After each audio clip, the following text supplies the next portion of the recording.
setengah dari ilmu, para ulama menjelaskan, karena ilmu yang dipelajari oleh manusia itu ada dua.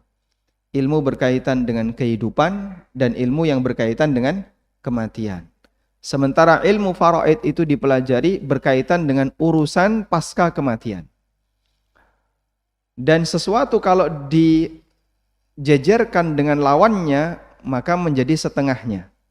Sesuatu kalau disandingkan dengan lawannya, maka menjadi setengahnya. Sehingga ilmu faraid disebut sebagai setengah ilmu karena dia disandingkan dengan lawannya. Meskipun hadis ini diperselisihkan oleh para ulama mengenai keabsahannya, dan pendapat yang lebih kuat, hadis ini statusnya hadis yang dhaif. Baik.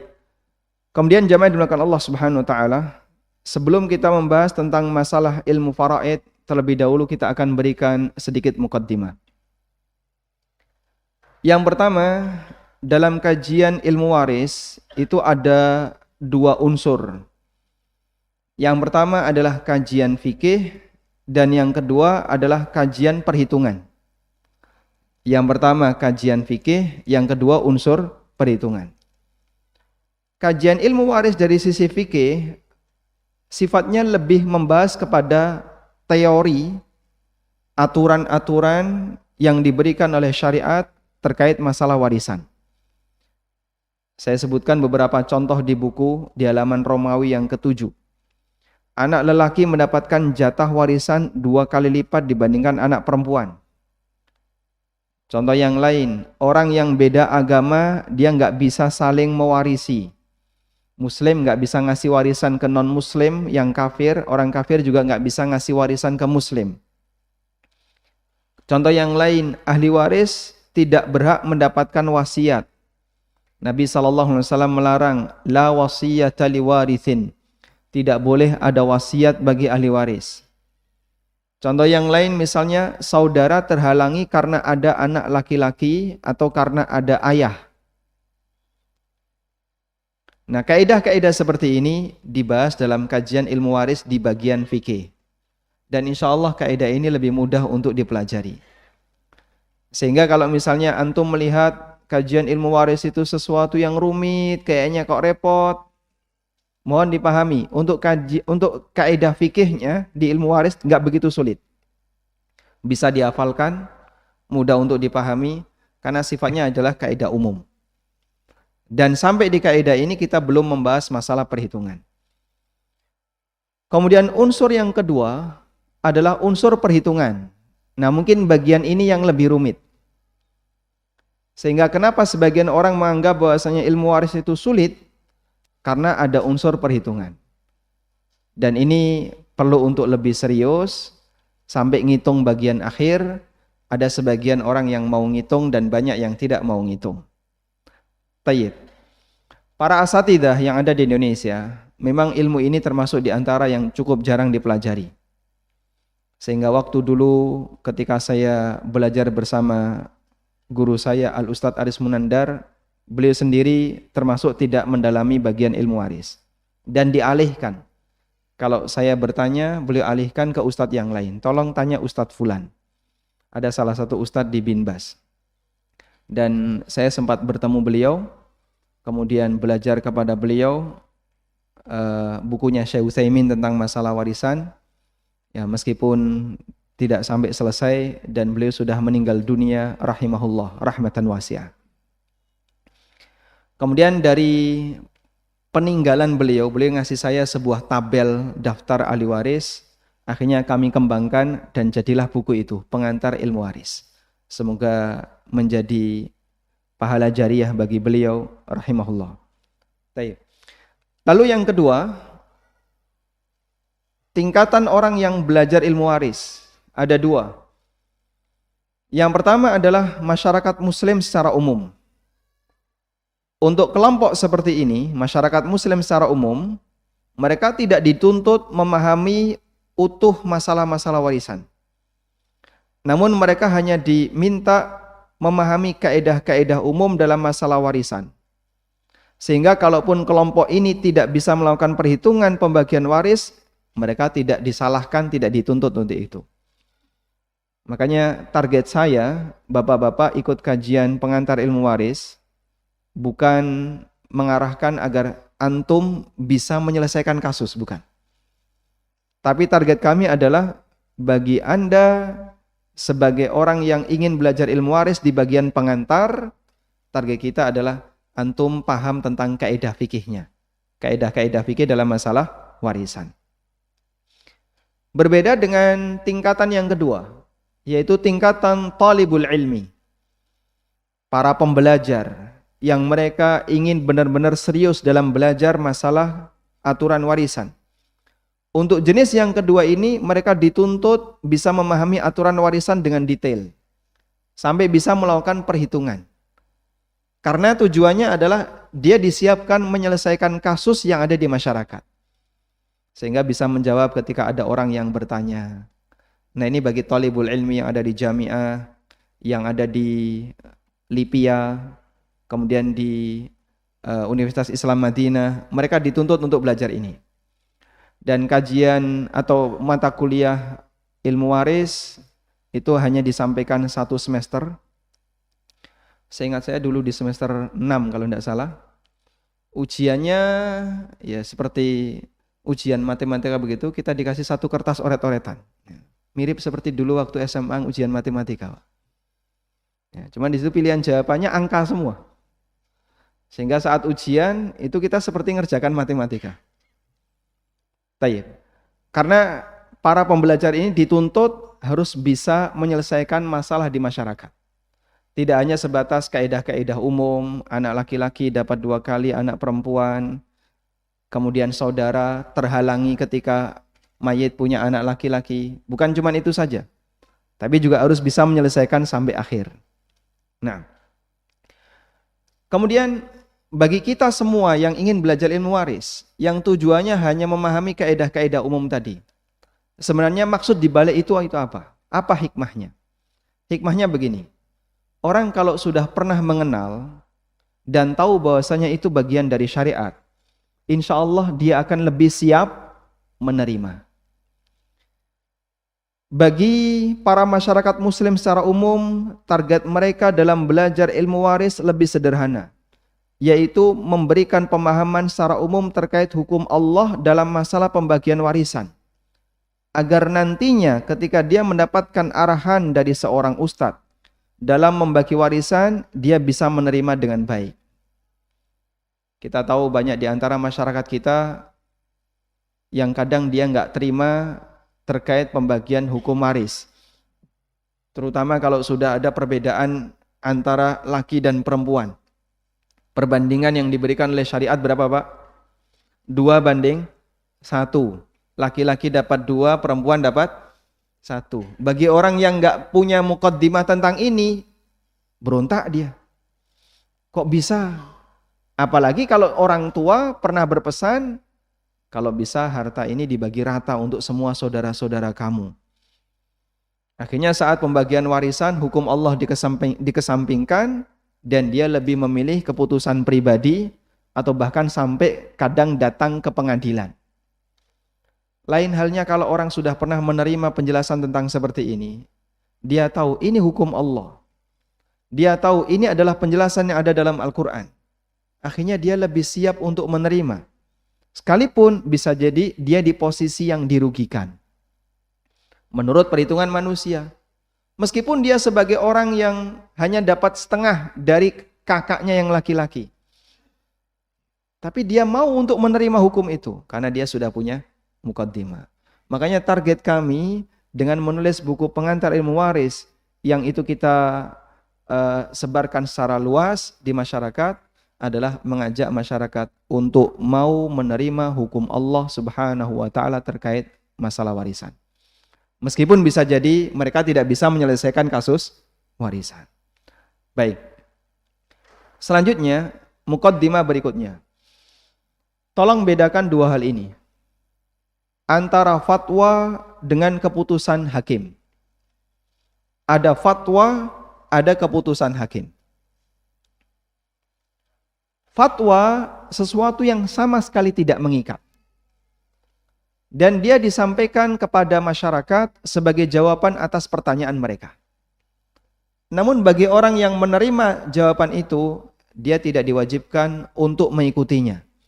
Mau mengikuti silahkan, gak mengikuti juga silahkan.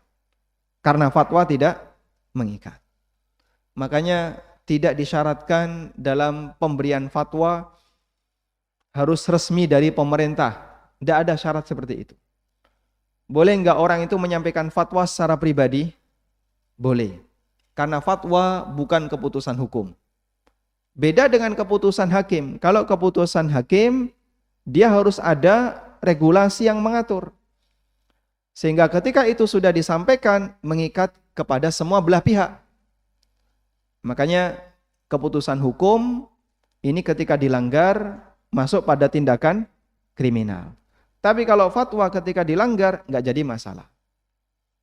Karena itu, bisa jadi ketika ada orang yang minta fatwa, seorang mufti, beliau tidak tanya pasangannya, pasangan kasusnya. Sebagai contoh misalnya, Anda bertanya tentang kasus di keluarga Anda.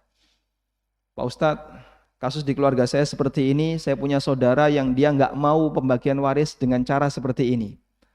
Kemudian Anda ceritakan prosesnya kayak gini. Sudah? Setelah Anda cerita, sang ustadz akan mencerna dari data yang Anda berikan. Apakah ada kewajiban bagi sang ustadz untuk memanggil saudara Anda? Ada kewajiban atau tidak? Tidak. Kenapa? Ini fatwa. Tidak ada keharusan, berarti ustadznya nanti dia hanya mendapatkan penjelasan sepihak. Tidak wajib masalah. Orang ini mau jujur, dia mau nipu, barangkali dia datanya diolah sedemikian rupa biar menguntungkan pribadinya, itu urusan dia. Karena fatwa tidak mengikat. Lain halnya kalau itu jadi keputusan keluarga. Maka sang hakim yang lebih berat untuk memberikan keputusan hukum harus cover both side. Dua belah pihak harus dilayani. Dengar dari satu pihak, dia juga harus dengar dari pihak yang kedua. Itu hakim. Makanya antara keputusan hakim dengan fatwa, mana yang lebih ringan? Fatwa lebih ringan. Selagi orang itu punya ilmu untuk memberikan jawaban terhadap kasus yang dialami oleh seorang muslim, dia bisa memberikan jawaban. Dia bisa menyampaikan fatwa. Tapi kalau dalam masalah peradilan, untuk bisa memutuskan hukum, orang tidak boleh hanya mendengarkan satu pihak. Dia harus mendengarkan pihak yang kedua. Paham bedanya? Makanya terkadang ada misalnya seorang suami tanya ke ustadz, Pak Ustadz, istri saya kayak gini, mohon solusi. Sang ustadz tidak punya kewajiban untuk tanya ke istrinya. Betul enggak suami ibu laporannya kayak gini nih benar atau tidak?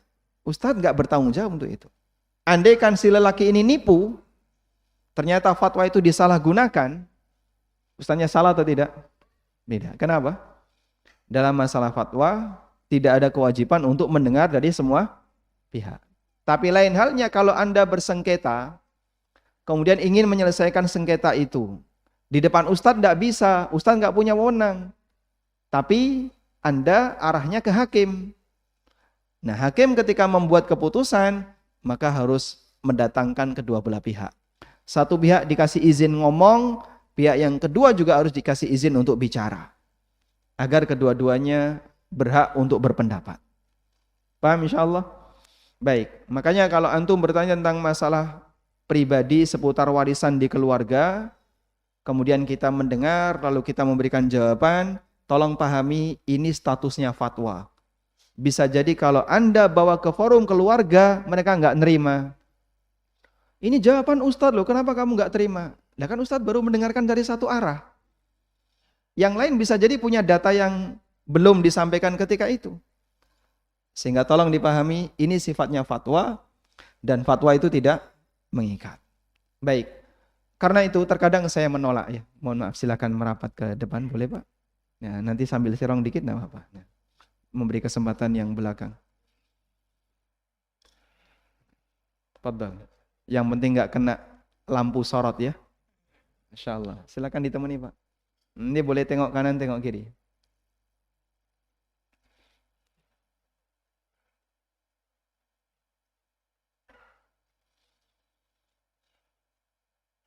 Ini ada cerita ya. Jadi kejadiannya sudah cukup lama, waktu saya masih di kantor Yufid lama. Ada orang yang datang dan dia menyampaikan cerita tentang sengketa di keluarganya, minta saya untuk menyelesaikan. Saya bilang, kalau keluarga Anda belum mau menerima keterangan saya, mohon maaf, saya nggak mau. Karena sama saja, saya didatangkan di tengah orang yang sedang bersengketa. Mereka sedang berantem, tiba-tiba datang saya, siapa saya? Makanya setiap kali ada orang yang datang ke kantor Yayasan Amal Aben Indonesia untuk menyelesaikan masalah warisan dan dia bawa keluarga, muqaddimah yang saya sampaikan, Bapak Ibu yang datang di sini apakah siap menerima keterangan saya? Kalau mereka siap, kita lanjutkan. Kalau ada satu, saya belum kenal Ustadz, gimana saya bisa menerima? Ya sudah, kalau begitu saya nggak mau ngasih jawaban. Percuma saja. Saya ngasih jawaban juga diterima oleh sebagian, dan ini nggak menerima kan percuma saja. Silakan ke pengadilan. Tapi kalau mau diselesaikan secara kekeluargaan, berdasarkan pemahaman yang kami ketahui, Anda masing-masing menyampaikan data, terus kita selesaikan bersama di sini, insya Allah kami bisa bantu. Karena ini sifatnya hanya fatwa, dan fatwa itu tidak mengikat. Paham di sini ya? Sehingga tolong pahami, pada waktu seorang ustadz dihadirkan, kok ada pihak keluarga yang tidak mau menerima, ini hal yang lumrah karena ini sifatnya fatwa dan bukan hukum. Beda dengan pengadilan. Ketika pengadilan sudah memutuskan, terlepas apakah itu sudah sesuai syariat ataukah tidak, itu mengikat semua pihak. Taib. Selanjutnya, perlu kita ketahui terkait masalah janji dan ancaman, terkait masalah hukum warisan. Penerapan hukum warisan dalam pembagian harta waris itu bukan hal yang remeh. Ini menyangkut masalah keselamatan di akhirat. Allah Subhanahu wa taala setelah memberikan penjelasan tentang jatah masing-masing ahli waris di surat An-Nisa ayat 11 dan 12. Kemudian di ayat 13 dan 14 Allah menyebutkan janji dan ancaman. Janji surga bagi siapa yang mau mengikuti hukum Allah, dan ancaman neraka bagi yang tidak mau mengikutinya. Allah berfirman, tilka hududullah. Ini di ayat yang ke-13. Ayat 11, 12 isinya tentang aturan pembagian warisan. Anak laki-laki dapat 2 kali lipat dibandingkan anak perempuan. Orang tua dapat sekian, suami dapat sekian, istri dapat sekian, dan seterusnya. Itu ada di mana? Ayat 11 dan 12. Di ayat 13, Allah kasih janji dan ancaman. Tilka hududullah. Itulah aturan-aturan Allah. Batasan yang telah ditetapkan oleh Allah. Wa may yuti'illaha wa rasulah. Barang siapa yang mentaati Allah dan Rasulnya, yudkhilhu jannatin tajri min tahtihal anhar khalidina fiha, maka Allah akan masukkan dia ke dalam surga. Berarti yang dimaksud siapa yang mentaati Allah dan Rasulnya dalam ayat ini adalah mentaati Allah dan Rasulnya, dikaitannya dengan apa jemaah? Dengan hukum. Siapa yang mengikuti aturan hukum waris seperti yang disebutkan di ayat 11 dan 12 itu, maka dia dijanjikan masuk surga. Wadzalikal fawzul azim, dan itu merupakan keberuntungan yang besar. Wa may ya'sillaha wa rasulah. Sementara siapa yang durhaka kepada Allah dan Rasulnya, wa yata'adda hududahu, dan dia melawan batasan Allah. Sudah dikasih batasan, tapi dia nggak mau nurut. Yudkhilhu naran khalidan fiha. Maka dia akan dimasukkan ke dalam neraka, kekal di dalamnya. Walahu adzabun muhin. Dan dia akan mendapatkan azab yang menghinakan. Subhanallah. Sehingga nggak main-main. Kadang kan orang berpikir, ini kan harta orang tua saya. Terserah saya juga punya hak di situ. Betul, ini harta orang tua kamu. Kamu punya hak di situ. Tapi Allah yang ngatur. Para ulama mengatakan ada 3 harta yang dimiliki oleh manusia dan 100% Allah yang ngatur. Manusia nggak punya wewenang di sana. Satu, urusan warisan. Yang kedua, urusan zakat. Allah yang ngatur kepada siapa zakat itu harus disalurkan. Ada 8 asnaf. Anak yatim masuk enggak? Anak yatim masuk enggak? Enggak masuk. Di 8 golongan yang Allah sebutkan di surat At-Taubah ayat 60, anak yatim enggak masuk. Makanya tolong diwaspadai yang biasa nyalurin zakat ke panti asuhan.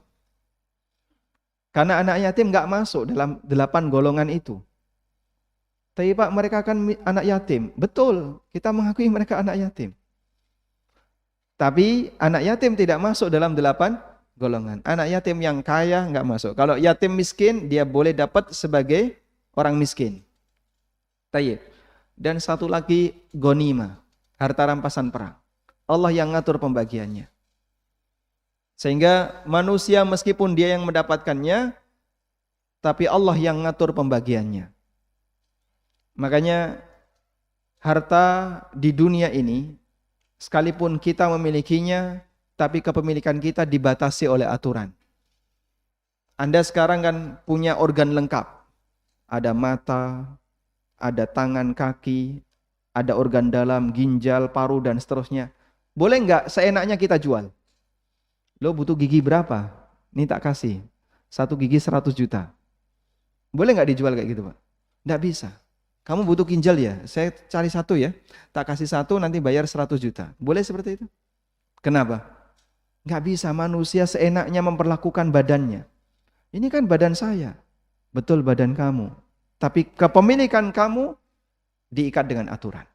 Dibatasi dengan aturan. Warisan juga demikian. Betul ini peninggalan orang tuamu, namun ini dibatasi dengan aturan. Sehingga masalah ini tidak main-main, ada konsekuensi surga dan neraka. Nah, orang kalau tidak punya rasa takut seperti ini, kadang mereka menggampangkan. Mohon maaf ya, salah satu di antara penyebab kenapa anak itu berantem, gara-garanya orang tua yang nggak ngerti aturan kayak gini. Namanya emosi itu kan naik turun ya.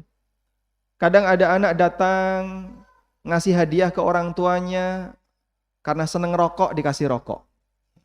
1 slot. Saking senengnya itu orang tua, langsung dia ngomong sama anaknya. Nanti tanah sebelah jadi punya kamu ya. Datang anak kedua ketika mudik, ngasih hadiah misalnya. Kemudian dia merasa seneng. Saking senengnya, nanti tanah yang itu jadi milik kamu ya. Datang anak ketiga, mijiti orang tua, saking senangnya rumah ini nanti jadi milik kamu. Kadang 1 unit double beberapa anak, nanti jadi milik kamu di tempat yang berbeda, di waktu yang berbeda. Begitu orang tua mati, mereka saling mengklaim. Dulu bapak pernah bilang nanti ini jadi milik saya. Akhirnya apa? Mereka berantem. Penyebabnya apa? Orang tua yang nggak ngerti masalah kayak gini. Makanya kadang kita tidak hanya sebatas menyalahkan ahli waris. Kadang orang tua yang nggak ngerti aturan seperti ini bisa jadi dialah yang menjadi pemicunya. Awal mulanya itu dari orang tua yang nggak bisa jaga nggak bisa jaga dirinya, menyampaikan sesuatu ini jadi milik kamu, ini jadi milik kamu. Padahal sebenarnya dalam masalah ini ada aturannya. Tayyib. Al-Hafidz Ibnu Katsir menjelaskan ancaman bagi yang tidak mau mengikuti hukum Allah. Beliau mengatakan, likaunihi ghayyara ma hakamallahu bihi wa dadallaha fi hukmihi. Karena dia telah mengubah hukum yang Allah tetapkan dan melawan hukumnya. Wa hadza innama yasduru an adamir ridha bima qasamallahu wa hakama bihi. Dan ini tidak terjadi kecuali dari orang yang tidak ridha terhadap pembagian yang telah Allah berikan dan hukum yang telah Allah tetapkan. Makanya dia nyari hukum yang lain. Dalam satu forum, saya tanya, Bapak Ibu mau menyelesaikan urusan warisan pakai hukum apa? Adat, KUHP, agama. Ada yang usul adat, ada yang usul KUHP, ada yang usul agama. Mereka beda pendapat. Satu keluarga, Pak. Loh kalau kayak gini Ustadz dihadirkan, dia mau ngomong pakai bahasa apa? Mau pakai bahasa agama, yang minta KUHP nggak diterima itu. Yang mau diselesaikan pakai hukum adat, Pakai bahasa agama tidak diterima. Makanya perlu disatukan dulu. Inilah pentingnya kita belajar tentang masalah ilmu waris. Jadi jangan dibayangin ya, kalau belajar ilmu waris tuh sampai bisa ngerti hitung detail, tidak. Target kita itu kayak gini. Memberikan kesadaran bagi masyarakat agar mereka mau menerima hukum Allah di saat mereka mendapatkan penjelasan. Itu toh. Kalau Anda sudah mau menerima, walhamdulillah. Karena masih banyak orang yang anti dengan yang kayak gini. Tayyib. Selanjutnya, jamaah dimulakan Allah Subhanahu wa taala. Saya akan berikan sedikit karena buku ini cukup tebal ya, sampai sekian, ada berapa ratus itu? 200-an ya. 200 sekian halaman. Baik, biografinya nggak usah dibaca, Pak. Boleh disobek itu ya. Tayyib. Kita akan bahas sedikit tentang masalah perpindahan harta dari orang tua ke anak. Di buku ini ada ya. Tapi agar lebih praktis, saya langsung gunakan oret-oretan. Nah. Yang di sebelah kiri saya kelihatan ini? Kelihatan ya? Nah. Lihat proyektor aja, nggak usah lihat saya, yang penting proyektornya. Jadi tentang proses perpindahan harta dari ortu ke anak. Yang pertama ada yang disebut dengan nafkah. Nafkah ini statusnya wajib. Dan dia sifatnya sesuai kebutuhan. Karena sesuai kebutuhan, maka bisa jadi antara satu anak dengan anak yang lain berbeda. Dan nggak boleh protes. Sekarang misalnya bapak-bapak yang sudah berusia 40 ke atas ya, punya bayi Pak. Ada yang masih punya bayi ya, usia sudah 40, punya anak terakhir, masih bayi. Usia 40 berarti anak pertama kurang lebih usianya 20. Baik. 20 tahun yang lalu, Jakarta, uang 100.000 20 tahun yang lalu, bisa dipakai apa Pak? Nah, bayar SPP bisa ya, masuk sekolah pendaftaran bisa dipakai untuk biaya banyak hal. 20 tahun yang lalu. Ini adiknya masih bayi. Ketika adiknya masuk SD, dulu kakaknya masuk SD cuman bayar 100.000. Ini adiknya masuk SD 10 juta. Sama atau beda ini? Beda nilai, tapi sama fungsi. Boleh nggak kakak protes? Wah, kamu kok sekolahmu mahal, nanti kalau warisan kamu dikurangi ya? Boleh nggak kayak gitu? Nggak bisa. Kenapa? Karena yang namanya nafkah itu sesuai kebutuhan. Sehingga bisa jadi ada yang nafkahnya gede, ada yang nafkahnya kecil sesuai kebutuhan. Anak yang sakit-sakitan, bisa jadi dia membutuhkan nafkah lebih banyak. Bayi sakit, usia anak-anak sering sakit, sampai orang tua jual tanah. Dia butuh nafkah lebih banyak. Sebaliknya ada anak yang sehat walafiat, pinter, dia dapat beasiswa dari TK sampai doktor. TK aja beasiswa Pak. Sehingga orang tuanya jarang ngeluarin duit. Ada perbedaan dari sisi nafkah. Nah, para ulama mengatakan perbedaan nafkah tidak boleh dijadikan sebagai koreksi warisan. Perbedaan nafkah tidak boleh dijadikan koreksi warisan. Sempat ada kasus seperti itu. Sekian anak bersaudara, anggaplah misalnya 5 anak. Anak dari 5 anak ini salah satu anak ada yang dulu waktu kecil sakit-sakitan. Sampai orang tuanya itu jual sawah, jual tanah. Ketika orang tuanya meninggal, ada salah satu saudara saya yang dia nggak terima. Dia bilang, dulu bapak itu punya ini, dia jual untuk pengobatan kamu. Sekarang karena sudah habis semuanya, tinggal satu sawah, dan ini yang dibagi waris, maka kamu tidak berhak dapat lagi. Seperti ini salah atau betul? Kenapa? Karena besar kecilnya nafkah, dia tidak mempengaruhi koreksi warisan. Namanya orang sakit, siapa sih orang yang mau sakit? Allah takdirkan aku yang sakit. Sehingga kamu nggak bisa menyalahkan aku. Maka di posisi seperti ini, nafkah disesuaikan dengan kebutuhan dan itu tidak bisa menjadi koreksi warisan. Baik, yang kedua. Yang kedua adalah hibah. Hibah ini perbedaannya dengan nafkah adalah di luar kebutuhan. Di luar kebutuhan. Kebutuhan anak sudah dicukupi. Lalu orang tua masih ngasih tambahan. Anak sudah dikasih kendaraan, sudah dikasih biaya belajar, semuanya lengkap. Kemudian anak dikasih tambahan, misalnya dikasih tambahan motor atau dikasih tambahan mobil. Sudah? Berarti pemberian ini sifatnya apa, Pak? Di luar kebutuhan. Karena dia di luar kebutuhan, maka sifatnya tidak wajib. Dan para ulama memberikan syarat hibah wajib sama. Wajib sama, laki dan perempuan 1:1. Tidak boleh ada yang beda. Dulu ada seorang sahabat yang bernama Bashir. Beliau memberikan budak sebagai hibah kepada Nu'man. Namun anaknya yang lain tidak dikasih oleh Bashir. Akhirnya ini dilaporkan oleh ibunya Nu'man kepada Rasulullah SAW. Kemudian Nabi SAW tanya, apakah seluruh anakmu kau kasih hibah yang sama? Jawab si Bashir, tidak, hanya Nu'man saja. Kemudian Nabi SAW mengatakan, innila ushhidu ala jaurin. Aku enggak mau jadi saksi untuk praktek kezaliman.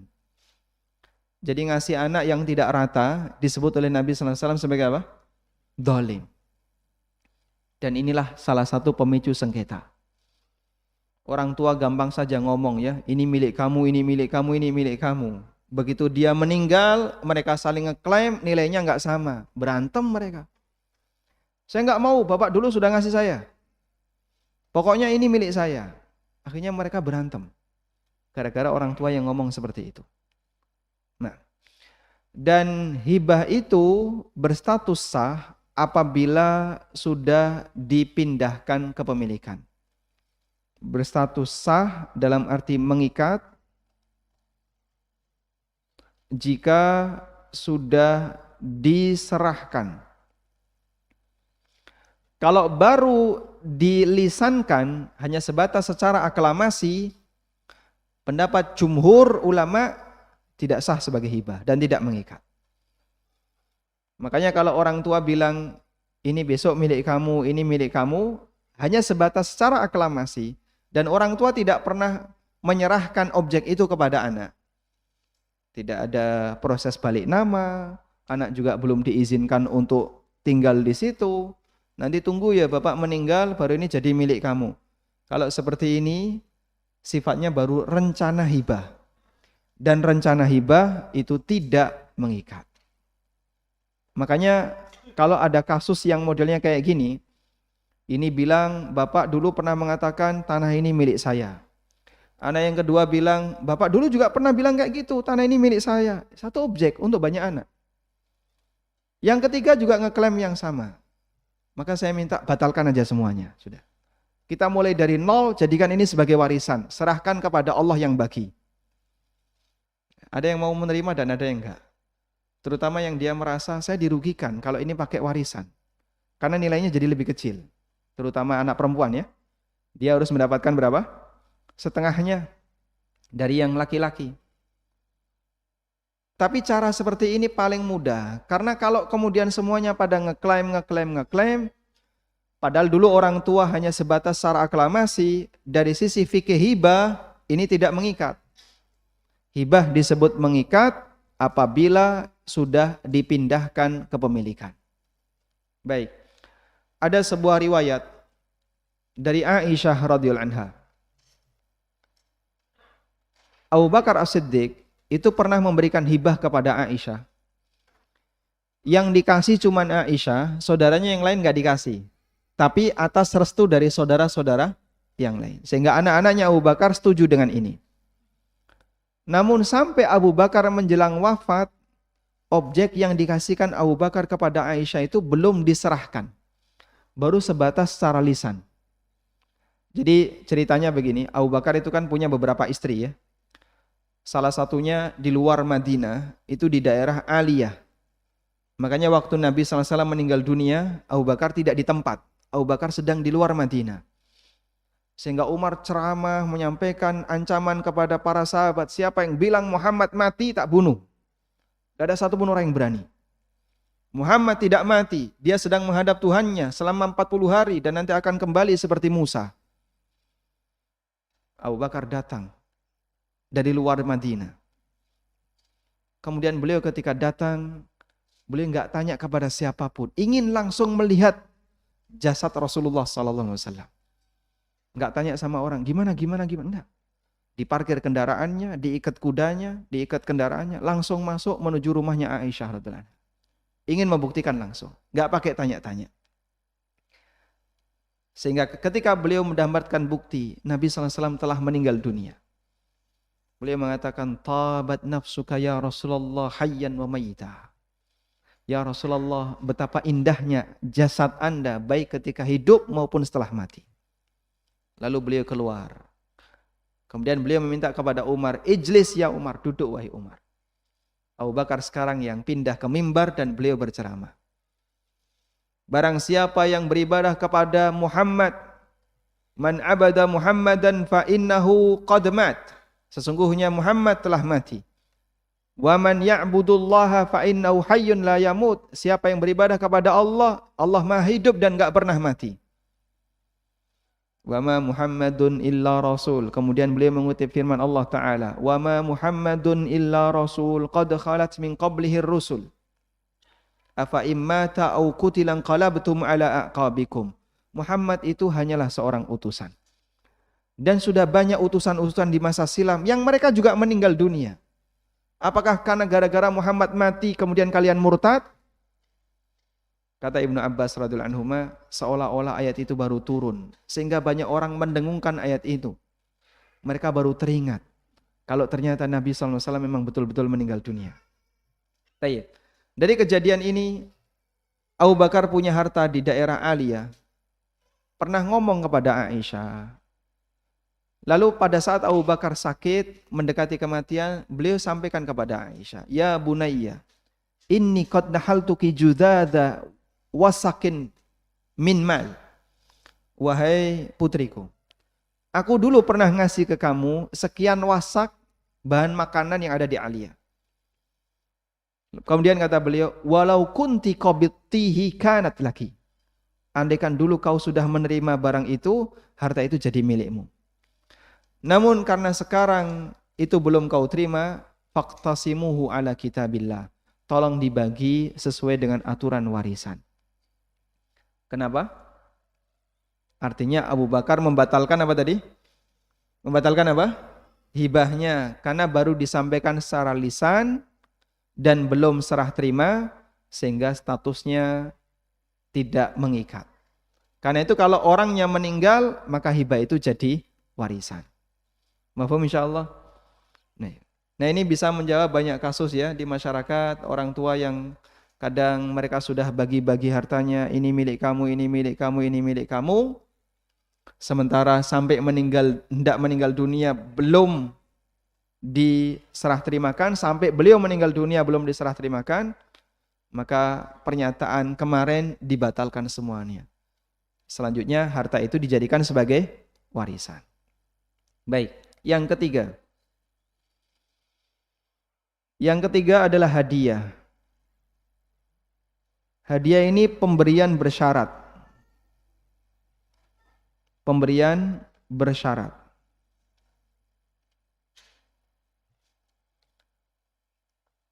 Karena itu siapa di antara anak yang memenuhi syarat, maka dia dikasih sama orang tuanya. Contohnya, siapa di antara anakku yang menikah tak kasih motor 1. Nah ini ketentuannya, berarti siapapun yang memenuhi syarat itu wajib untuk dikasih. Anak pertama nikah, kasih motor 1. Nanti si TK, anak yang masih TK, ketika nikah juga harus dikasih yang sama. Paham di sini ya? Sehingga dia pemberian bersyarat, siapapun di antara anaknya yang memenuhi syarat harus dikasih yang sama. Tayyib. Yang keempat adalah warisan. Untuk yang keempat, ini Allah yang ngatur. Sehingga manusia tidak ada peluang untuk dia ngatur. Karena Allah telah memberikan pembagian.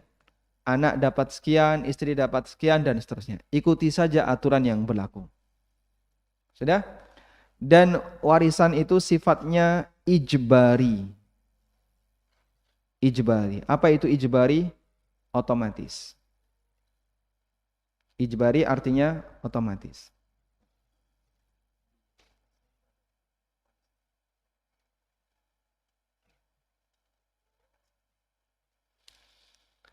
Bersifat otomatis artinya apa, Pak? Begitu orang tua meninggal, otomatis harta milik orang tua itu pindah hak milik jadi milik ahli waris.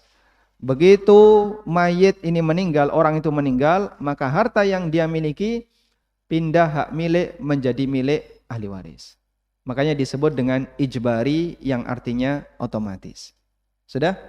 Karena itu manusia dia tidak punya peluang untuk mengatur, ikuti saja aturan yang ada. Baik. Selanjutnya, kita langsung fokus ke masalah warisan. Dalam penyelesaian warisan ada dua hal yang perlu kita pastikan. Dalam menyelesaikan kasus warisan. Ada dua hal yang perlu dipastikan. Pertama adalah menentukan siapa ahli waris. Siapa saja ahli waris. Baik.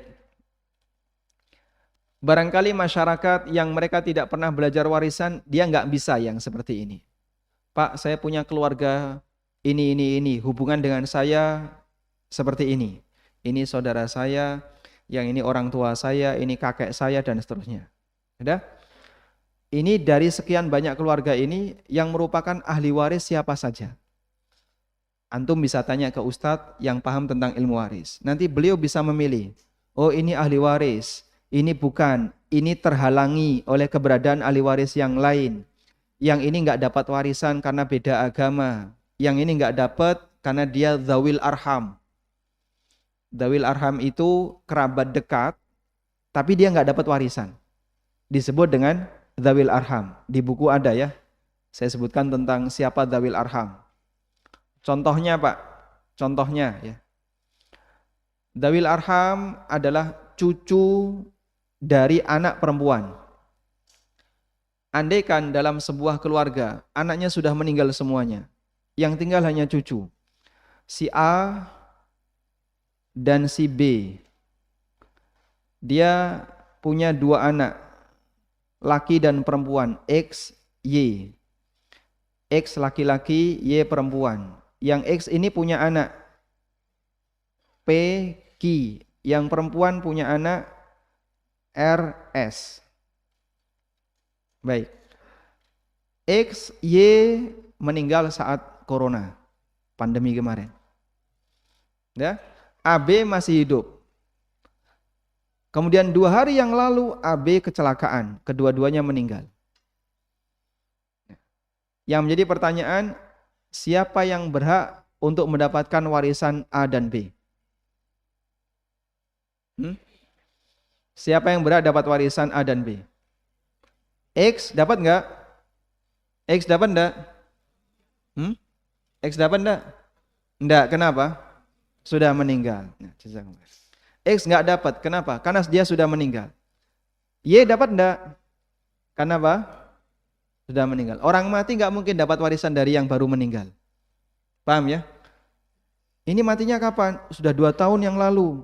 Yang ini baru kemarin. Loh, kenapa ini dapat warisan dari yang mati baru kemarin? Karena kan tidak mungkin harta itu diantar ke kuburan. Paham di sini? Baik. Makanya orang yang telah meninggal dunia nggak mungkin dia dapat warisan. Itu teori. Sudah? Berarti yang berhak dapat warisan adalah cucu.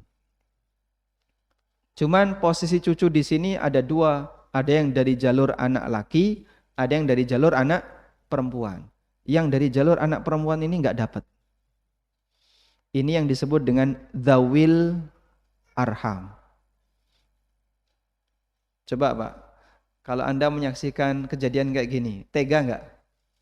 Berat rasanya ya. Ini bisa berontak R sama S ini. Kok saya nggak dapat? Padahal kan kita sama-sama punya eyang. Itu eyang saya. Itu kakek nenek saya. Kenapa cuman P dan Q saja? Aturannya kayak gitu. Kalau orang tidak punya muqaddimah tentang masalah fikih warisan, nggak mau terima yang kayak gini Pak. Berat bagi dia. Cuman bagi para asatidzah yang paham tentang fikih waris, dia bisa ngasih celah. Dia bisa ngasih solusi bagaimana agar R dan S ini tetap dapat tapi jalurnya bukan warisan. Dapat tapi jalurnya bukan warisan. Yaitu dengan jalur wasiat. Yang disebut dengan wasiat wajib. Di buku juga saya sebutkan tentang masalah wasiat wajib. Wasiat wajib itu ada di cukup belakang ya. Kasus wasiat wajib di kasus paling belakang, halaman 236. Nah itu untuk kejadian seperti ini. Ada kerabat sangat dekat. Kalau di masyarakat kita, kedekatan hubungan RS dengan PQ kira-kira lebih dekat mana Pak? Hubungan RS kepada AB dengan PQ kepada AB kira-kira lebih dekat mana? Di masyarakat kita sama Pak, sama-sama cucu kan, cuman yang satu dari anak laki, yang satu dari anak perempuan. Secara kedekatan darah hubungan sama, PQ itu cucu, RS juga cucu. Cuman dalam aturan pembagian waris RS nggak dapat, statusnya dzawil arham, dia anak atau dia cucu dari anak perempuan, kelompati ibunya, makanya dia nggak dapat. Tapi kalau ibunya masih hidup, dia dapat. Kalau Y ini masih hidup, saat AB meninggal dunia, nanti cucu bisa dapat dari ibunya. Tayyib, kita lanjutkan. Jadi pertama yang perlu untuk dipastikan adalah siapa saja ahli waris. Nah ini Ustadz yang ngerti tentang pembagian waris, dia tahu. Yang ini dapat, ini nggak dapat, dan seterusnya. Nah itu sudah kami simpulkan. Kalau di buku pengantar ilmu waris, kami sediakan tabel ya. Ada tabel siapa saja yang berhak mendapatkan warisan di halaman 181 dan 184. Tabel ini yang tadi saya maksud, peninggalan dari guru kami. Beliau sudah meninggal dunia rahimahullah. Maka semoga tabel ini jadi pahala jariah bagi beliau. Di halaman 181 jatah 15 ahli waris laki-laki. Nah, di situ kan ada siapa saja ahli waris, terus ada syaratnya. Si A ini dapat jika, si B dapat jika. Nah, yang kayak gini mungkin kalau Bapak Ibu menghafalkan cukup rumit ya. Paling hafal sekarang, besok udah hilang. Karena terlalu banyak yang harus dihafalin. Baik. Antum tidak kami tuntut untuk menghafalkan. Yang penting siap untuk menerima dari sekian penjelasan itu siapa saja ahli waris sesuai dengan undang-undang yang berlaku dalam syariat. Bisa jadi ada kerabat yang dia dekat tapi nggak dapat. Sudah? Kita lanjutkan. Berikutnya yang kedua adalah memastikan objek warisan. Yang pertama, memastikan siapa saja ahli waris. Yang kedua, memastikan apa saja yang menjadi objek warisan. Apa saja yang menjadi objek warisan? Baik. Turunan dari pembahasan ini ada permasalahan tentang gonogini. Kemudian permasalahan tentang hibah. Lalu ada harta yang diperoleh belakangan. Misalnya, kalau amplop takziah itu Pak, yang berhak dapat siapa saja? Apa boleh dibagi rata? Saat orang meninggal dunia, pentakziah itu kan bawa amplop ya, uang duka. Kemudian dikumpulkan, dapat sekian juta. Itu haknya siapa? Apakah boleh dibagi rata ataukah harus mengikuti aturan warisan? Jika itu termasuk objek warisan, wajib mengikuti aturan warisan. Tapi kalau bukan objek warisan, maka cara baginya bebas sesuai kesepakatan. Dikasihkan ke satu orang juga tidak apa-apa. Paham? Baik. Nah itu dibahas di kajian tentang cara memastikan apa saja yang menjadi objek warisan. Termasuk misalnya uang pensiun terusan. Seorang ASN, dia pensiun, dapat uang pensiunan, lalu meninggal dunia, tetap dapat ya? Diteruskan ke siapa? Istrinya. Itu warisan atau bukan? Sehingga boleh enggak anaknya minta? Karena kalau itu warisan berarti sang istri hanya dapat 1/8, sisanya untuk anak. Itu dibahas di poin yang kedua. Baik. Coba kita bahas sedikit tentang ini. Bismillah. Alhamdulillah. Yang pertama yang akan kita singgung adalah masalah gonogini. Dalam Islam tidak ada gonogini. Apa buktinya? Pertama, kepemilikan dalam Islam itu dihargai. Sehingga harta suami milik suami, harta istri milik istri. Tidak ada istilah harta suami milik istri, harta istri hanya milik istri. Enggak ada istilah kayak gitu Pak ya. Kok enak jadi istri. Baik. Yang betul bagaimana?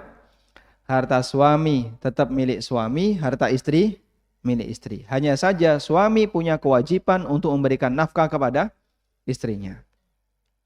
Sehingga kalau suami tidak memberikan kewajiban ini, istri boleh ngambil secara diam-diam. Dan dulu pernah ada kejadian ini di masa Nabi SAW. Istrinya siapa? Abu Sufyan, Masya Allah, barakallahu fikum.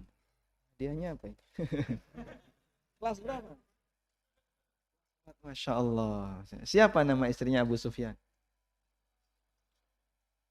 Ummu Sufyan. Barakallahu fikum. Istrinya Abu Sufyan adalah Hindun bintu Utbah. Hindun ini kurang nafkahnya. Lapor kepada Nabi SAW, ya Rasulullah, inna Aba Sufyan rajulun syahih. Ya Rasulullah, sesungguhnya Abu Sufyan itu orangnya pelit. Dia tidak ngasih nafkah kepadaku yang cukup.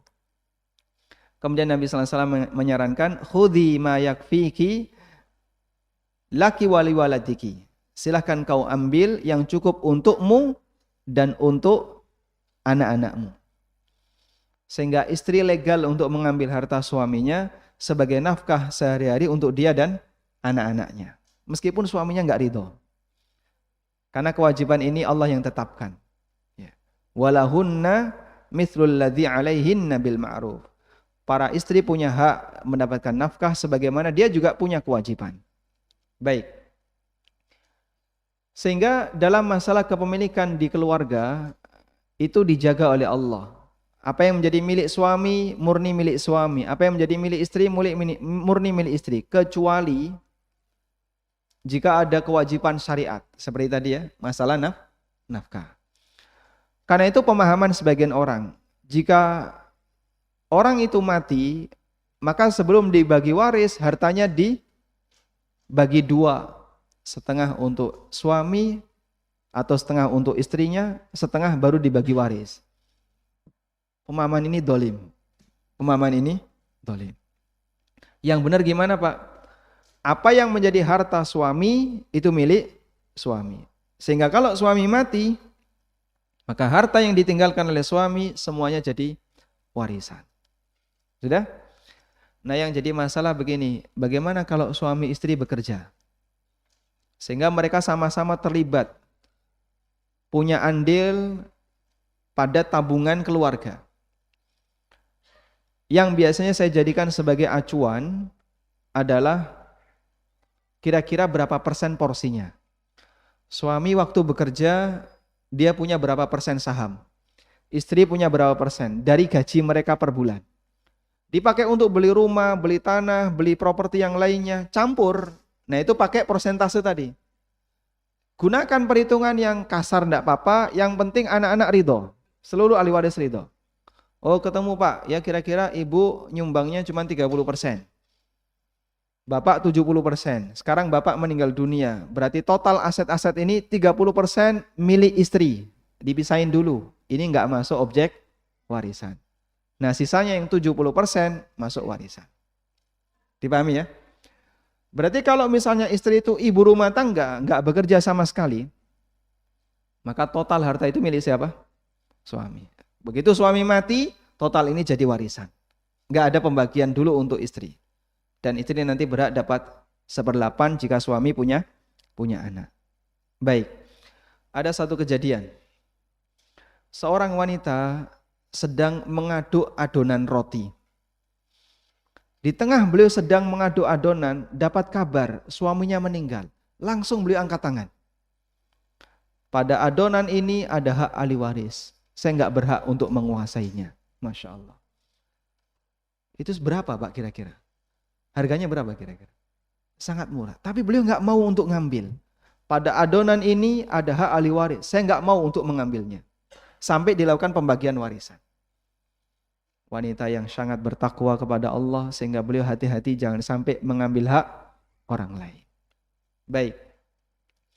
Nah kemudian ada juga permasalahan hibah. Jadi kadang ada objek yang sudah pernah dihibahkan. Nah itu tolong didetailkan. Dulu Bapak pernah hibah ke ibu apa saja? Oh dulu Bapak ngasih ibu perhiasan. Terus pernah ngasih tabungan. Pernah ngasih A, B, C. Nah yang sudah dikasihkan itu jangan dihitung warisan, disisihkan. Ini rumah dulu pernah dikasihkan ke ibu, sisihkan, berarti nggak masuk objek warisan. Ini tanah, ini mobil pernah dikasihkan ke ibu, tolong sisihkan. Dan mohon untuk dipahami, sebatas atas nama dengan diberikan dua hal yang beda. Mobil atas nama istri, apakah berarti milik istri? Belum tentu ya, belum tentu. Kadang ada orang yang menghindari pajak progresif ketika beli mobil pinjam KTP tetangganya. Apakah mobil itu milik tetangganya? Tidak. Sehingga kalau baru sebatas atas nama, ini belum tentu dikasihkan. Maka sang istri perlu dengan jujur menyampaikan, dulu Bapak ngomong gimana? Ya nggak pernah ngomong, cuman pinjam KTP doang. Terus dipakai atas nama STNK, BPKB mobil ini. Oh berarti belum dikasihkan. Dipahami insya Allah? Kasus yang sama juga untuk rumah, sertifikat tanah, dan seterusnya. Baru sebatas atas nama, belum tentu dikasihkan. Paham ya? Nah, selanjutnya, ada harta yang nilainya kecil. Harta kecil ya. Contohnya perabotan yang murah-murah kayak piring, gelas, kemudian panci dan seterusnya. Athathul bait, perabotan-perabotan rumah seperti ini, apakah dia masuk warisan? Jawabannya pada asalnya masuk warisan. Tapi kalau ahli waris sepakat, ini sudahlah siapa yang mau ngambil silakan ngambil. Akhirnya anak-anaknya kumpul, ada yang ngambil Tupperware, ada yang Tupperware lagi, ada yang Tupperware terus. Itu terserah mereka. Ini Masya Allah berarti ibunya koleksi Tupperware. Selama mereka sepakat dalam masalah ini tidak harus dibagi dengan standar warisan, silahkan. Kembali kepada kesepakatan yang berlaku. Nah, kemudian kesimpulannya di sini adalah bahwa apa saja yang menjadi objek warisan, yang lebih ngerti siapa, Pak? Yang lebih ngerti siapa? Keluarga yang lebih tahu. Keluarga lebih paham. Keluarga lebih paham. Kenapa? Karena mereka yang tahu jalur harta ini, asalnya dari mana, lalu apakah dulu pernah dihibahkan ataukah tidak, kemudian ini dulu peran ibu berapa persen, peran anak berapa persen, mereka yang lebih paham. Ustadz disuruh untuk menentukan, tidak ngerti dia.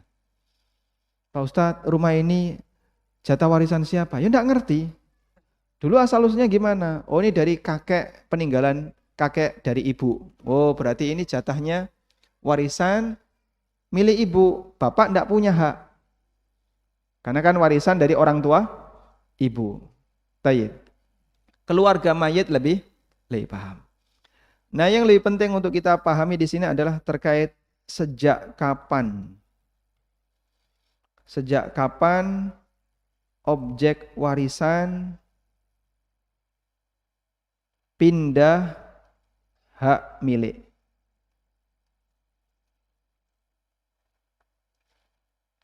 Sejak kapan objek warisan itu pindah hak milik? Ulama berbeda pendapat dengan rincian sebagai berikut. Pertama, bagi yang punya buku tidak harus nyatat ya. Di buku ada itu. Keterangan sejak kapan objek warisan pindah hak milik. Ada di halaman 89. Rinciannya seperti ini. Jika mayit tidak punya utang,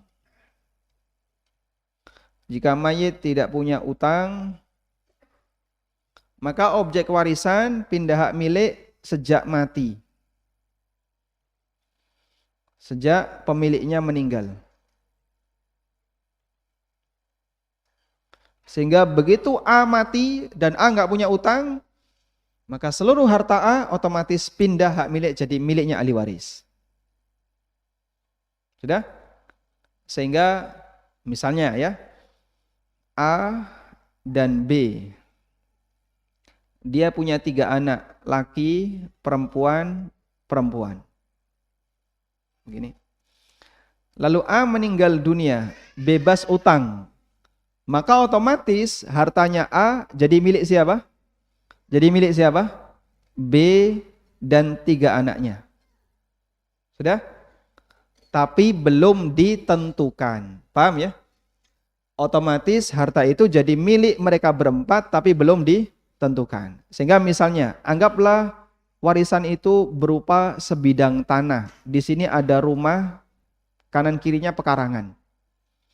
Ini rumah, kanan kirinya pekarangan misalnya.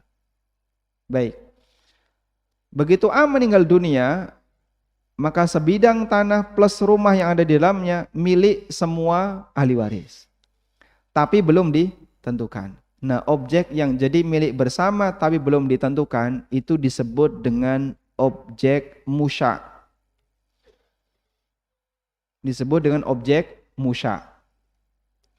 Ini milik kami bersama. Ada ibu, ada saudara-saudara saya. Jatah saya berapa, ibu berapa, belum ditentukan. Itu disebut dengan apa? Objek musya. Sudah? Nah, objek musya ini kan berarti dia bertahan, Pak ya, sampai dilakukan pembagian. Nah, yang dimaksud menunda pembagian waris itu adalah menunda pembagian masing-masing kepada yang berhak untuk mendapatkan objek musya. Tapi kalau pindah hak milik, sejak si A meninggal sudah pindah hak milik, bukan lagi miliknya si A, tapi sudah jadi milik ahli waris. Sehingga misalnya dalam kasus ini, si L ini anak laki-laki, dia butuh duit. Berharap semoga objek ini bisa segera dijual. Tapi ibu menghalangi, jangan, ibu masih hidup. Sudah? Boleh atau tidak kayak gini? Boleh atau tidak? Boleh atau tidak? Tidak boleh. Yang salah siapa? Yang salah yang menghalangi. Siapa yang menghalangi hak orang lain padahal dia punya hak di situ, dia zalim.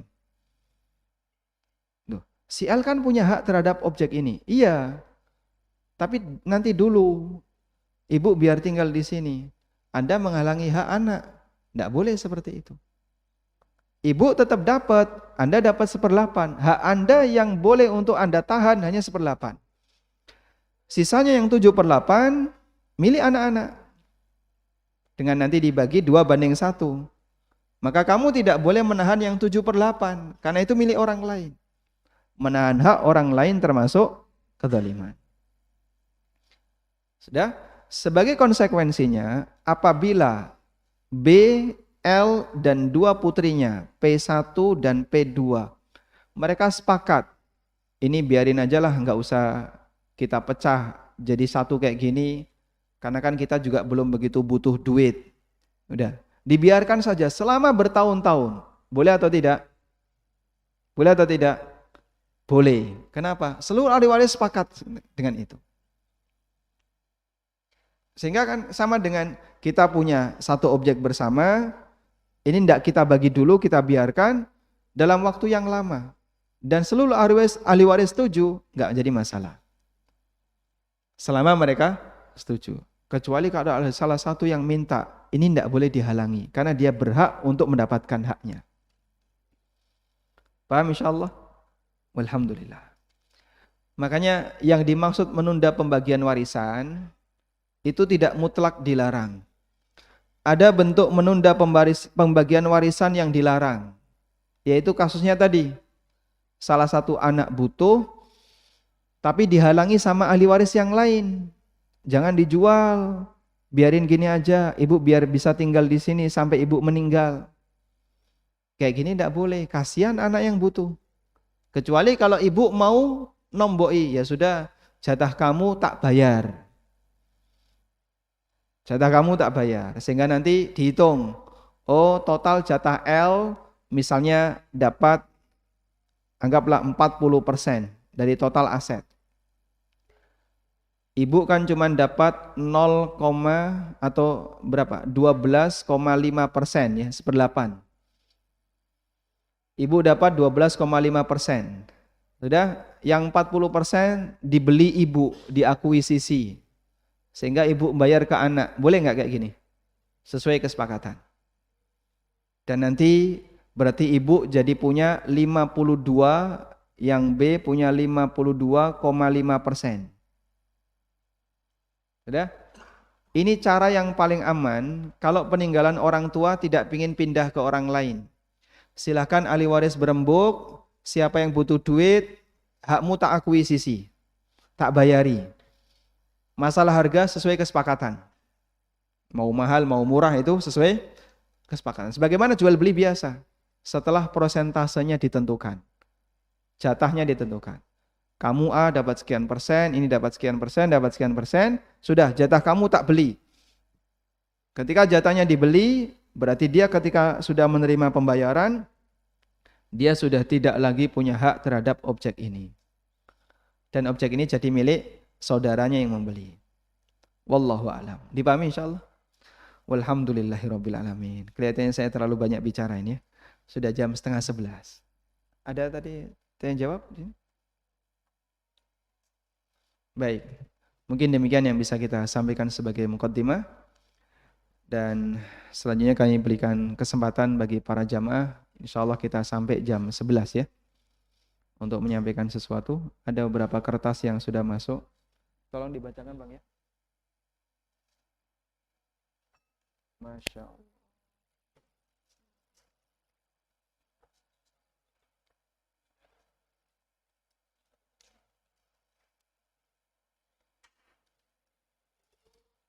Ada yang mau menyampaikan pertanyaan langsung? Disediakan oleh takmir satu mikrofon. Ya, silahkan.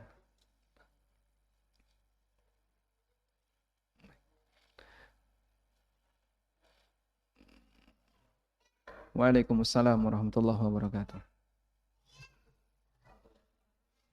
Tabel yang terakhir, begini.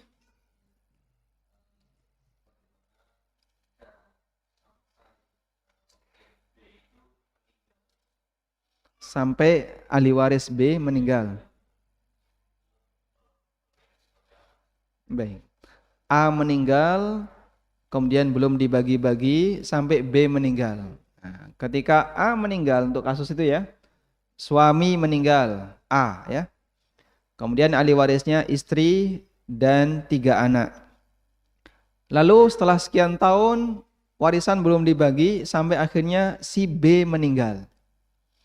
Terus pembagian warisannya gimana? Semuanya kan jadinya lari ke anak. Nggak ada yang lari keluar. Karena ada anak laki-laki. Sehingga ketika B meninggal, berarti warisannya tinggal dibagi untuk semua anaknya. Bagi berapa berarti di sini? Dibagi 4. Yang laki-laki dapat setengah, yang perempuan dapat seperempat. Wallahu alam. Masya Allah. Baik. Sambil memberi. Waalaikumsalam warahmatullahi wabarakatuh.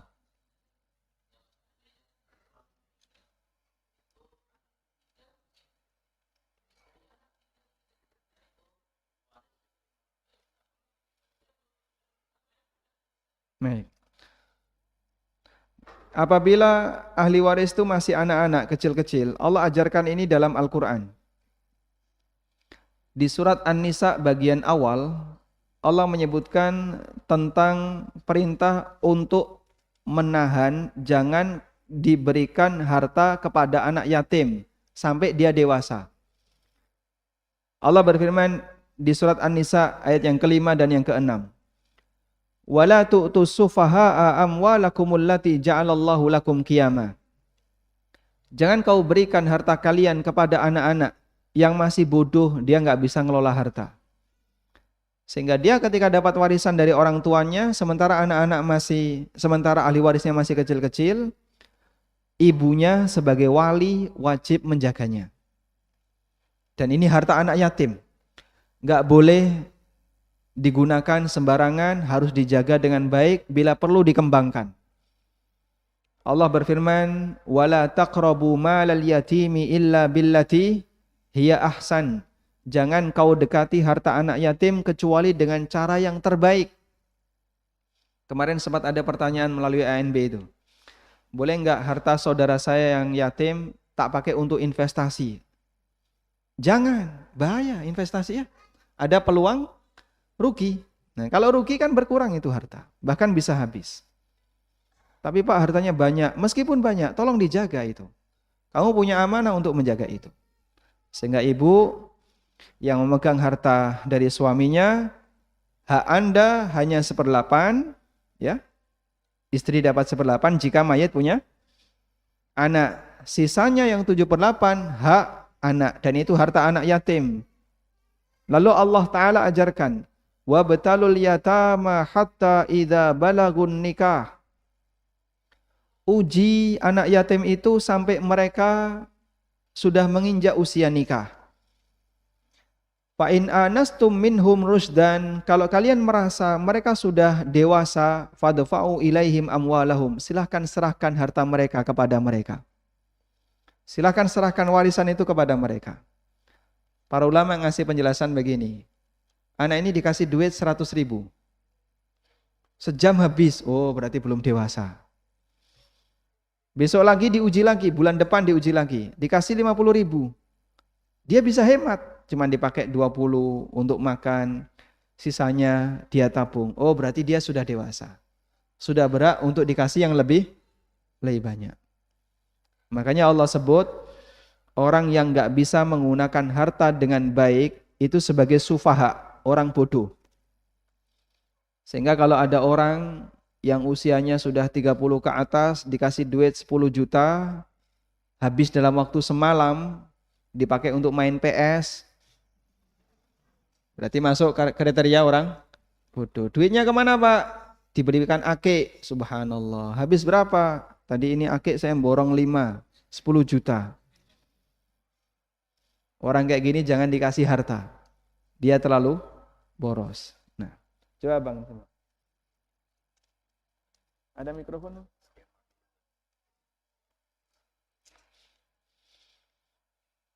Mikrofon ada di sini? Di belakang. Baik, ibu-ibu ada yang mau menyampaikan pertanyaan langsung? Silakan. Baik, silakan. Waalaikumsalam warahmatullahi wabarakatuh.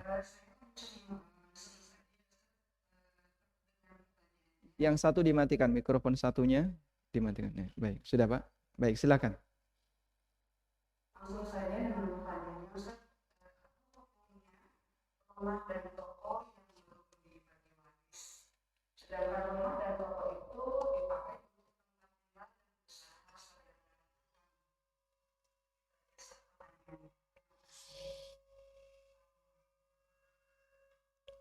Waalaikumsalam warahmatullahi wabarakatuh. Seperti yang tadi kami sampaikan ya, begitu pemiliknya meninggal, berarti rumah dan toko ya. Ada ruko ya. Ini sebuah ruko. Ruko ini menghasilkan. Udah? Ketika ruko ini menghasilkan, ini milik siapa ruko ini? Milik semua ahli waris. Bisa Anda sebutkan ahli warisnya siapa saja? 7 bersaudara. Berarti ini milik 7 orang ya. Laki dan perempuannya saya nggak tahu. Yang jelas dia milik 7 orang. Objek ini disebut dengan objek apa tadi? Objek apa?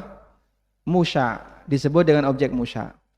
Nah, 7 orang ini, ibu ada ibu? Orang tua masih hidup? Udah meninggal dua-duanya. Berarti tinggal saudara ya. Laki berapa, perempuan berapa? Laki 3, perempuan 4. Coba, laki 3, perempuan 4. Berarti kalau dibagi, bagi berapa ini Pak? 10 ya. Yang laki kan 2 kali 3, 6. Yang perempuan 1 kali 4. 4. Total 10. Sehingga satu objek ini dibagi 10. Sudah? Setiap anak laki-laki dapat berapa? 2/10. 1/5. 20%. Setiap anak perempuan mendapatkan berapa? 1/10. Sama dengan 10%. Berarti kalau ada hasil, maka 20% kali 3 untuk anak laki-laki. Begini, 10% kali 4 untuk anak perempuan. Kalau ruko ini menghasilkan. Nah, kemudian Anda merasa ridho begini, Pak, yang tinggal di situ enggak kami tarik bayaran. Semua saudara ridho. Boleh enggak? Boleh enggak? Yang penting semuanya ridho, boleh. Tapi untuk hasil rukonya kita bagi Pak. 20% untuk saudara yang laki-laki, 20% yang lain, saudara laki-laki yang lain, silahkan. Sesuai dengan porsi yang mereka miliki. Mafhum insyaallah? Paham ya? Alhamdulillah. Nah, silakan. Ini tadi ada kasus ya. Assalamualaikum. Waalaikumsalam. Bolehkah bangunan yang masih dalam satu PBB dibagi waris hitungannya berdasarkan NJOP berbeda-beda? Jadi maksudnya 4 pintu yang menghadap jalan utama dihitung berdasarkan NJOP jalan utama. 2 pintu samping dihitung mengikuti NJOP kampung, bukan jalan utama. NJOP jalan utama lebih mahal. Untuk masalah nilai itu dikembalikan kepada kesepakatan. Sehingga kalau ini digambarkan ya, ada jalan utama, lalu ini kena hook, ya, tanahnya kayak gini. Ini jalan utama. Ini jalan kampung. Ya. Nah, tanahnya ada di sini ya. Ada di sini lahannya. Sudah? Karena ini luas, tentu yang dapat muka jalan utama lebih mahal dibandingkan yang belakang, Pak ya. Sudah? Ini kalau dibagi dengan memanjang kayak gini, tanahnya jadi nggak strategis, nggak enak untuk ditempati. Akhirnya mereka pertahankan dalam posisi biar lebih nyaman untuk ditempati, baginya dibuat kotak kayak gini misalnya. Nah, kalau kayak gini NJO-nya beda, boleh nggak? Silahkan, kembali kepada kesepakatan. Dan Anda ketika mau bagi dengan gambar tertentu, lalu datangkan tim appraisal untuk menentukan nilai, silahkan. Masalah nilai itu kembali kepada kesepakatan. Syariat tidak mengatur dengan angka tertentu, yang penting dibagi sesuai dengan prinsip keadilan. Wallahu a'lam.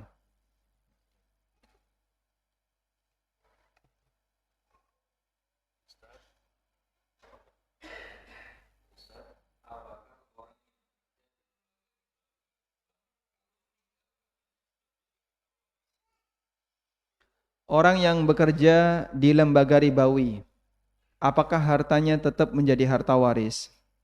Ada dua keadaan. Apabila yang bersangkutan paham bahwa bekerja di lembaga itu hukumnya haram, beliau tahu secara aturan agama ini riba, ini haram, maka harta yang beliau dapatkan wajib untuk dikeluarkan, disalurkan untuk kegiatan sosial kemasyarakatan. Tapi kalau beliau tidak tahu, bapak itu bekerja di sini sampai pensiun, dan beliau tidak ngerti kalau ini riba. Beliau juga nggak paham, ketika dikasih tahu beliau sudah udzur sekarang. Beliau sudah nggak ngerti, diajak mikir jauh-jauh beliau sudah nggak ngerti. Berarti harta itu didapatkan di posisi beliau tidak paham. Ini masuk dalam teori terkait harta haram ya. Harta haram yang didapatkan dengan cara saling ridho. Didapatkan dengan cara saling ridho. Itu kan ada dua keadaan. Tahu hukum. Nah, kalau tahu hukum statusnya haram. Nggak boleh disimpan, wajib dikeluarkan. Yang kedua, tidak tahu hukum. Kalau tidak tahu hukum, statusnya halal. Boleh untuk disimpan. Nah, posisi mayit yang mana saat bekerja? Yang nomor satu atau nomor dua? Kalau beliau di posisi nomor dua, jadi warisan. Nanti anak-anaknya yang paham hukum, tidak apa-apa untuk memilikinya. Walhamdulillah. Tapi kalau dulu waktu bapak bekerja, dia tahu hukum, bapak ngerti. Kalau ini haram, ini tidak boleh. Cuman beliau tetap bertahan sampai beliau meninggal dunia. Ya mohon maaf. Sejak kapan beliau tahu, sejak itu harta yang beliau dapatkan statusnya haram. Sehingga tidak boleh untuk diterima. Paham ya? Nah, konsekuensinya ketika itu bukan harta bapak, maka berarti tidak menjadi harta waris.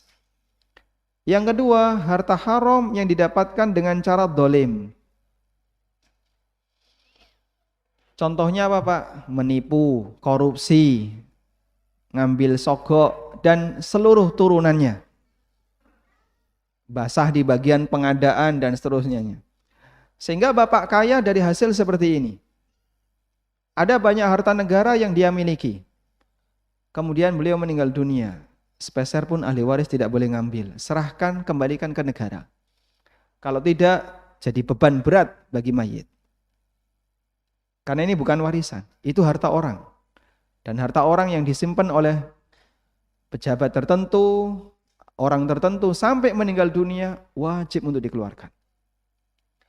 Makanya sampai ada saran yang diberikan oleh sebagian ulama Hambali, kalau orang itu nggak yakin hartanya bersih 100%, dianjurkan agar dia berwasiat sepertiga. Sehingga sebelum mati dia berwasiat. Saya nggak yakin harta saya bersih.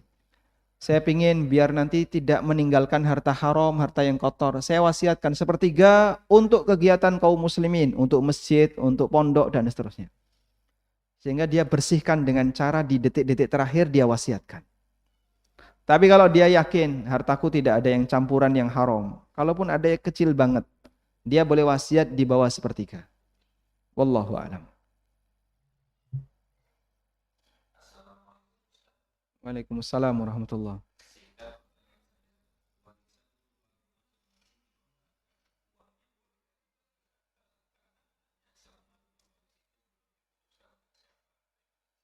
Selama belum diputuskan untuk siapa, berarti menjadi apa tadi? objek musya. Kata kunci objek musya ini cukup bisa menjawab banyak kasus.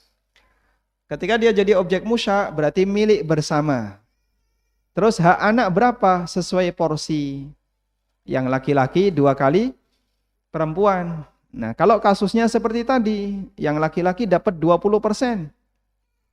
Hasil dari kontrakan 100 juta per tahun, 20%, 20 juta masuk anak laki. Ada 3 anak, berarti 60 juta ke masing-masing mereka, 20 juta. Paham insyaallah? Walhamdulillah. Nah.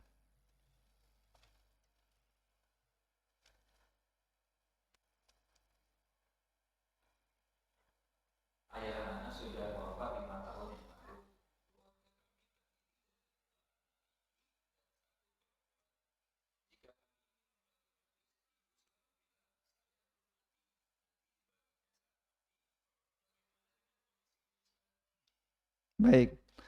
Kalau Anda ingin agar ibu tidak berdosa, ya, dan Anda berharap ibu kalau bisa jangan cepat mati. Loh kan anak berharap biar bisa berbakti kepada ibunya. Surga yang paling, pintu surga yang paling tengah adalah orang tua. Sehingga rawat ibunya baik-baik. Maka kami sarankan sebagai anak sebaiknya jangan minta. Cukupkan dengan pendapatan pribadi, warisan bapak biarlah utuh seperti itu. Sehingga kalaupun Anda butuh, tidak berharap dari arah warisan. Biar tidak ada kesan ibu endolim sama anak. Anda tidak meminta, Anda tidak merasa butuh. Sudahlah, saya berjuang untuk cari yang lain. Karena warisan itu murni pemberian. Dan itu bukan harta yang terhormat. Nabi SAW ketika ditanya tentang harta yang terhormat, apa yang beliau katakan?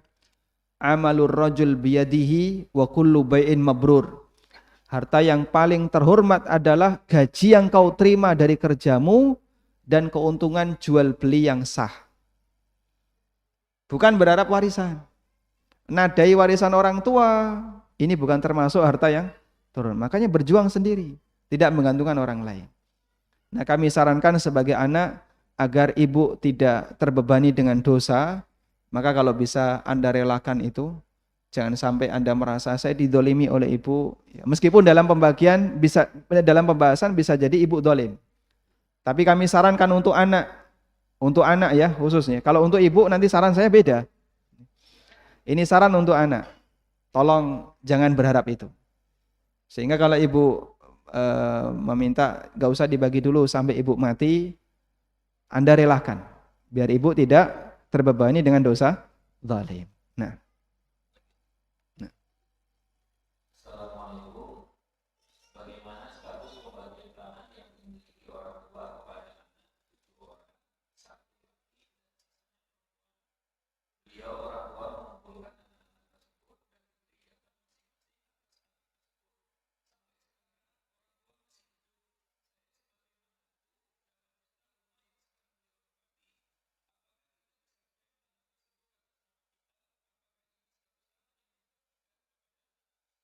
Orang tua masih hidup ya.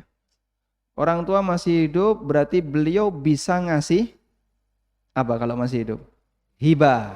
Berarti beliau bisa memberi hibah. Nah, agar hibah itu mengikat sehingga pindah hak milik, maka hibah itu harus diserahkan. Sehingga kalau memang orang tua serius mau ngasih hibah, ya tolong diserahkan.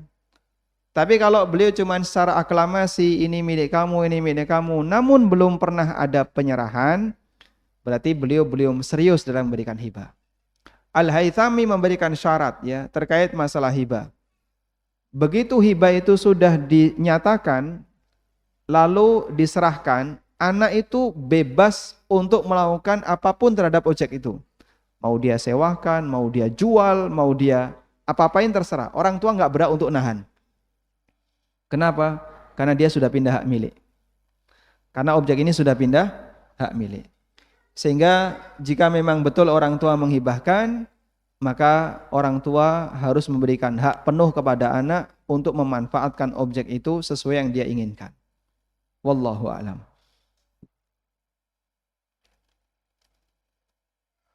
Panjang dong.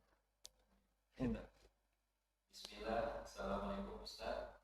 Mohon arahan dan nasihat. Bagaimana cara pembagian harta warisan jika seorang istri meninggal, sedangkan istri rahimahullah baru nikah 5 tahun dan dinafkahinya 1 tahun. 4 tahun selebihnya ia wafat dan diberi nafkah istri rahimahullah.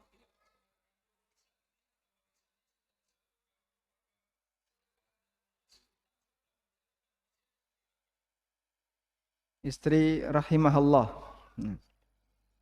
Waalaikumsalam warahmatullah.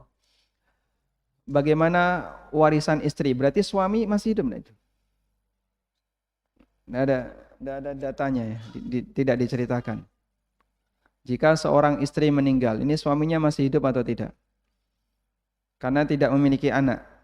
Kalau suami masih hidup, maka suami dapat berapa? Suami dapat berapa? Nggak punya anak. Jika wanita tidak punya anak, suaminya dapat berapa? Setengah. Suaminya dapat setengah. Sisanya, yang setengahnya diserahkan ke saudara-saudaranya mayit. Saudara-saudaranya istri tadi. Dengan berbandingan 2:1. Anak laki-laki dapat 2, saudara laki-laki dapat 2, saudara perempuan dapat 1. Wallahu a'lam. Baik, cukup? Baik. Baik, demikian yang bisa kita sampaikan. Semoga menjadi kajian yang bermanfaat. Mohon maaf jika ada banyak kekurangan. Insya Allah catatan ini nanti kami berikan ke takmir, dan bagi Bapak Ibu yang berminat nanti bisa minta ke takmir ya. Wassallallahu ala nabiyyina Muhammadin wa ala alihi wa sahbihi wa sallam wa akhiru da'wana anil hamdulillahi rabbil alamin. Subhanakallahumma wa bihamdika asyhadu an la ilaha illa anta astaghfiruka wa atubu ilaik. Wassalamualaikum warahmatullahi wabarakatuh.